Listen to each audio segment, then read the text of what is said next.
Assalamualaikum warahmatullahi wabarakatuh. Perkenalkan, nama saya Pandu Winata dari kelas C NPM 234300079. Di sini saya akan mempresentasikan materi tentang DNS atau Domain Name System. Apa sih itu DNS? DNS adalah sistem yang digunakan untuk menghubungkan nama domain yang sesuai alamat IP. DNS ini berfungsi sebagai buku telepon internet yang memetakan nama domain yang sangat mudah diingat, seperti contohnya www.example.com ke alamat IP numerik yang diperlukan untuk menghubungkan perangkat ke jaringan internet. DNS ini memainkan peran penting dalam infrastruktur internet karena memungkinkan pengguna untuk mengakses situs web, mengirim email, dan menggunakan aplikasi online dengan nama domain yang sangat mudah diingat, daripada harus kita mengingat alamat IP yang sangat panjang dan tentunya sangatlah rumit. Itu sangat merepotkan dan sangat tidak efisien ya tentunya. Proses resolusi DNS dimulai ketika pengguna memasukkan nama domain pada browser atau aplikasi yang digunakan. Permintaan tersebut dikirim ke server DNS lokal yang kemudian menghubungi server DNS yang lebih tinggi dalam hierarki alamat IP yang sesuai ditemukan. Informasi ini kemudian dikembalikan ke pengguna, memungkinkan mereka untuk terhubung ke situs web atau layanan yang mereka minta. DNS juga memiliki beberapa fitur. Salah satunya adalah mungkin fitur caching, di mana informasi resolusi DNS disimpan dalam chats untuk mengurangi waktu resolusi di permintaan berikutnya. Ini membantu meningkatkan efisiensi dan mengurangi beban pada server DNS. Selain itu, DNS juga memiliki fitur keamanan seperti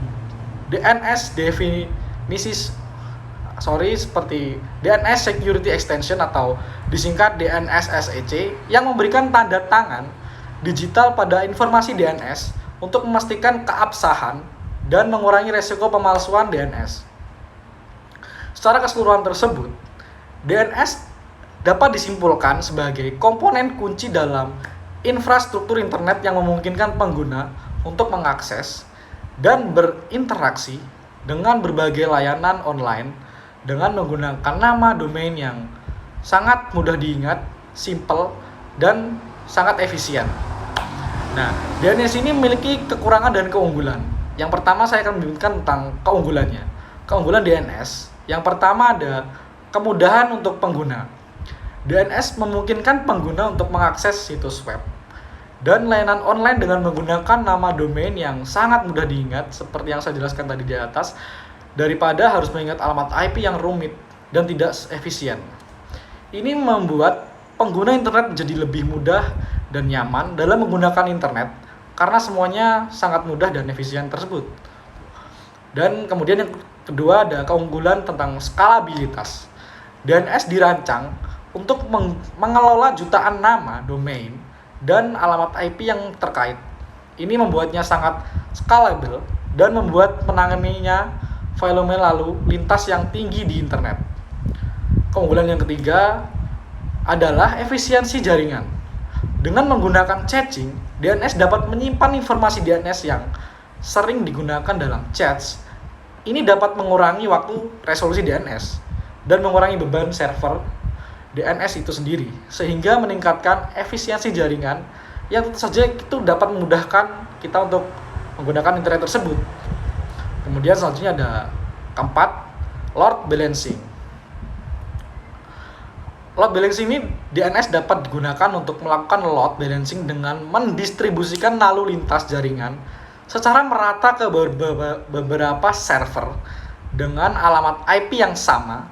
Ini membantu mencegah overload pada server tunggal yang meningkatkan kinerja dan keandalan layanan.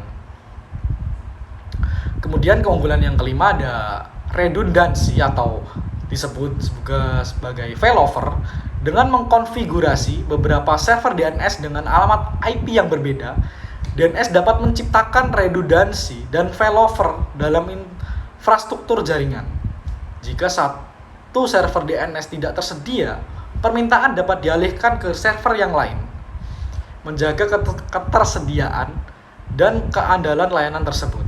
Nah, setelah keunggulan tadi tentu saja ada kekurangan dari DNS ini. Kekurangan dari DNS ini yang pertama ada kecepatan resolusinya. Meskipun DNS dirancang untuk efisiensi dan kemudahan, terkadang waktu resolusi DNS dapat mempengaruhi kecepatan akses ke situs web atau layanan. Ini terutama terjadi jika ada masalah dengan server DNS lokal atau jika terjadi harus melewati beberapa tingkat dalam hierarki DNS. Kekurangan yang kedua ada keamanan.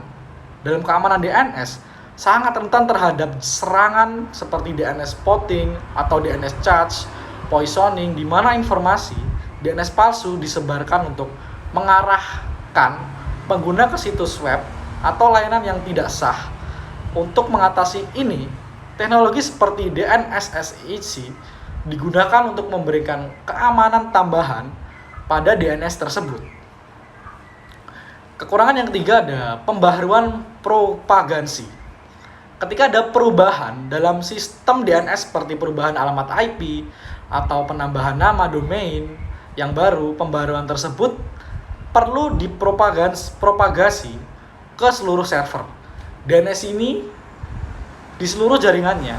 Proses propagasi ini dapat memakan waktu dan menyebabkan penundaan dalam akses ke situs web atau layanan yang terkait. Kemudian, ada kekurangan yang keempat, yaitu ketergantungan pada infrastruktur DNS itu sendiri.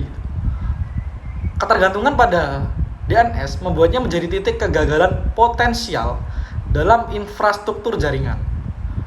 Jika ada masalah dengan server DNS atau jaringan DNS, akses ke situs web atau layanan dapat terganggu.